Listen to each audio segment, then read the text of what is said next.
Illegal है, इसको जारी करो। और उसको खुलेआम प्रधानमंत्री जी भी डिफेंड कर रहे हैं और अमित शाह भी डिफेंड कर रहे हैं, रिश्वतखोरी के पक्ष में मजबूती से खड़े हुए हैं। अब मैं आपको बिंदुवार करके बताता हूं। ये जो शरद चंद्र रेड्डी है, इसने जब इसको दिल्ली में ठेका मिला, उसके बाद नवंबर 2021 से लेके जुलाई 2022 के बीच में इसने 5 जनवरी को 3 करोड़ चंदा बीजेपी को दिया, 12 जनवरी को 3 करोड़ चंदा बीजेपी को दिया, 2 जुलाई को 1.5 करोड़ रुपए चंदा बीजेपी को दिया, 12 जुलाई को 1.5 करोड़ रुपए चंदा बीजेपी को दिया। ये कब दिया? जब उसका ठेका यहां पे चल रहा था तो भारतीय जनता पार्टी को रिश्वत खिला रहा था वो, उस समय। ये उसकी तारीख हो गई। अब आ जाइए 9 नवंबर 2022 को उसको जब छापे हुए उसके घर पे, तो उसने कहा कि उसने किसी को रिश्वत नहीं दी है। यह उसका स्टेटमेंट है। 9 नवंबर 2022 को शरद रेड्डी कहता है उसने किसी को रिश्वत नहीं दी। 10 नवंबर 2022 को शरद रेड्डी अरेस्ट हो जाता है। 15 नवंबर 2022 को फिर 5 करोड़ रुपए चंदा बीजेपी को देता है। 5 करोड़ रुपए चंदा 10 नवंबर को गिरफ्तार होने के बाद शरद रेड्डी 15 नवंबर को 5 करोड़ रुपए चंदा भारतीय जनता पार्टी को देता है। पार्टी विद द डिफरेंस, दुनिया की सबसे बड़ी पार्टी, कमल छाप दारू घोटाला करके पैसा लेकर रिश्वत खाकर दूसरों पर आरोप लगाने वाली पार्टी 5 करोड़ रुपए की पहली किस्त पाती है। कब? 15 नवंबर 2022 को। जब वो ईडी के अरेस्ट में था तो उसके अकाउंट कैसे चल रहे थे? जब वो ईडी के अरेस्ट में था तो अपने बैंक खाते से वो कैसे वो पैसा बीजेपी को ट्रांसफर कर रहा था। 6 जनवरी 2023 को उसकी एक चार्जशीट आती है जिसमें ईडी कहती है कि शराब घोटाले का किंग पिन है शरद चंद्र रेड्डी। ध्यान से सुनिएगा।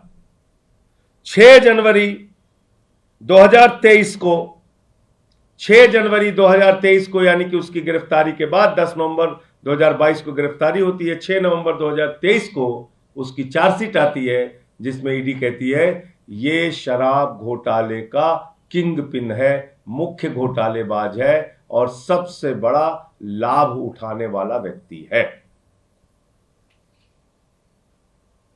20 जनवरी 2023 को जब इसकी बेल एप्लीकेशन लगती है तो ये क्या कहता है अपनी बेल एप्लीकेशन में? During the hearing of his bail application in Rouse Avenue Court, Sharad Chandra Reddy accuses ED of putting undue pressure and using force on him and his employees to sign pre-dictated statements. 20 जनवरी 2023 को शरद रेड्डी कहता है कि उसके ऊपर और उसके कर्मचारियों के ऊपर ईडी दबाव डाल रही है अपनी ओर से कहे गए और अपनी ओर से लिखे गए बयानों पर हस्ताक्षर करने के लिए, बयानों को देने के लिए। He claimed that the accusation of paying 100 crore bribe to Delhi government officials was baseless. 20 जनवरी 2023 को शरद रेड्डी कहता है कि 100 करोड़ रुपए रिश्वत देने की बात, दिल्ली सरकार के अधिकारियों को देने की बात पूरी तरह निराधार है, झूठी है। उसकी बेल एप्लीकेशन तो पड़ी होगी, पढ़वा लीजिएगा, थोड़ा मेहनत कीजिए।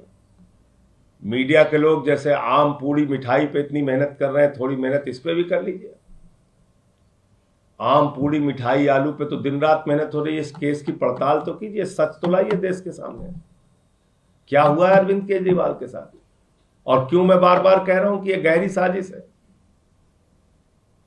और कल गृह मंत्री के बोलने के बाद तो पूरे देश को यह जानना जरूरी है। आगे पढ़ रहा हूं। 26 अप्रैल 2023 जब शरद चंद्र रेड्डी को 6 महीने हो जाते हैं,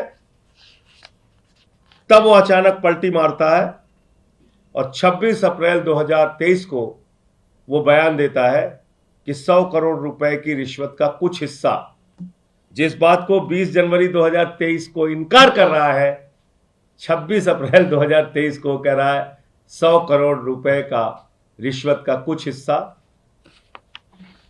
देने के लिए मैं एग्री किया था, मैंने सहमति दी थी। और इस बीच क्या होता है कि उसकी बेल जो है वो 20 जनवरी 2023 को रिजेक्ट हो जाती है। ईडी के विरोध के बाद जब वो मना करता है कि उसने कोई रिश्वत नहीं दी, तो ईडी उसके बेल का विरोध करती है और उसकी बेल लोअर कोर्ट से रिजेक्ट हो जाती है। अब 8 मई 2023 को यही शख्स हाई कोर्ट पहुंचता है और हाई कोर्ट में कहता है, 26 अप्रैल को सुन लीजिएगा, याद कीजिएगा, 26 अप्रैल 2023 को उसने कह दिया, हां कुछ हिस्सा हमने रिश्वत की देने की सहमति दी थी, 100 करोड़ की रिश्वत के कुछ हिस्से को हमने भी देने की सहमति की थी। 26 अप्रैल को यह कहता है और 8 मई 2023 को जब दिल्ली हाई कोर्ट में वो अपनी इंटरिम बेल फाइल करता है और कहता है, एक तरफ सत्येंद्र जैन की इंटरिम बेल फाइल होती है, उनकी सर्जरी करानी होती है, 26 से 28 किलो वजन कम हो जाता है, उसका जमकर ईडी विरोध करती है, आप सबको पता है। लेकिन इतनी बड़ी बीमारी इसको हो जाती है 8 मई 2023 को कि ईडी उसकी बीमारी के एप्लीकेशन का विरोध नहीं कर पाती। अब आप सुनिए कितनी बड़ी बीमारी हो गई इसको। 8 मई 2023 को अचानक उसको एक इतनी बड़ी बीमारी हो जाती है जिसकी बीमारी का ईडी विरोध नहीं करती, और वो बीमारी है कमर दर्द। कमर दर्द, आप लोग भी कभी जेल जाइएगा तो याद रखिएगा, कमर दर्द के नाम पे आपको बेल मिल सकती है। सर्जरी के नाम पे नहीं मिलेगी, लेकिन कमर दर्द के नाम पे मिल सकती है। कमर दर्द के नाम पे उसको बेल मिल जाती है।